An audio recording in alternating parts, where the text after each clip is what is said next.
coming back and joining us for another bedtime story tonight.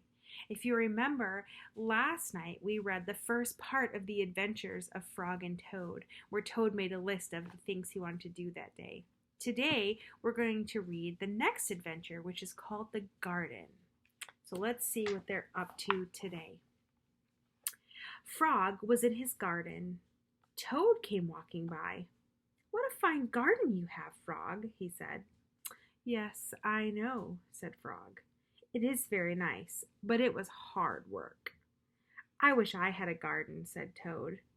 "Here are some flower seeds. Plant them in the ground," said Frog, "and you will soon have a garden." "How soon?" asked Toad. "Quite soon," said Frog.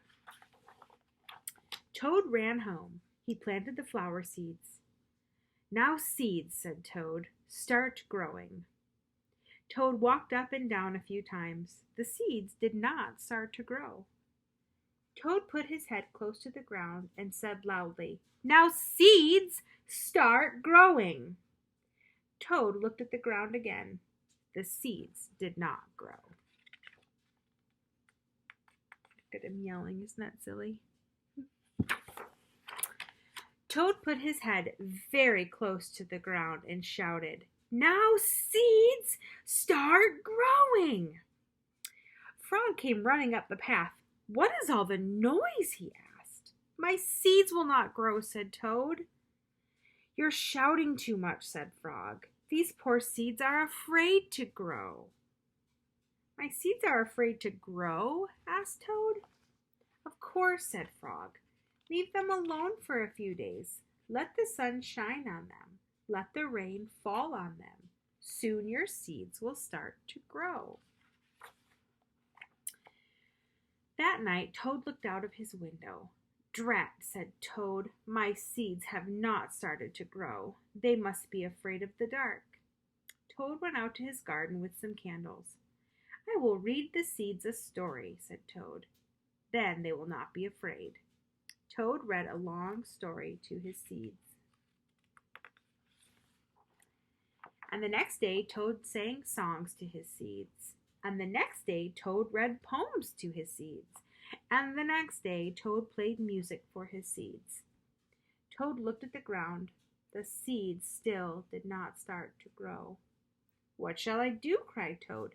"These must be the most frightened seeds in the world." Then Toad felt very tired, and he fell asleep.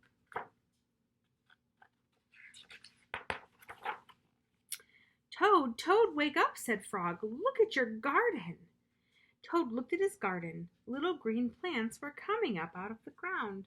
"At last," shouted Toad, "my seeds have stopped being afraid to grow." "And now you'll have a nice garden too," said Frog. "Yes," said Toad, "but you were right, Frog. It was very hard work." That's the end of that story for today. Do you think Toad was right? Did he need to play music and sing songs and read poems to his seeds? Or do seeds just grow with patience and time? Yeah, I think they need some patience and some time. That's what I need too, is patience and time to get things right. That's probably what you need too sometimes, huh? Patience and time to grow and learn something new. Well, I hope you're doing something fun this week, or at least doing something to learn something new this week. I hope you are well, and we'll see you tomorrow for the next adventure of Frog and Toad called The Cookies. Good night, NBC Kids.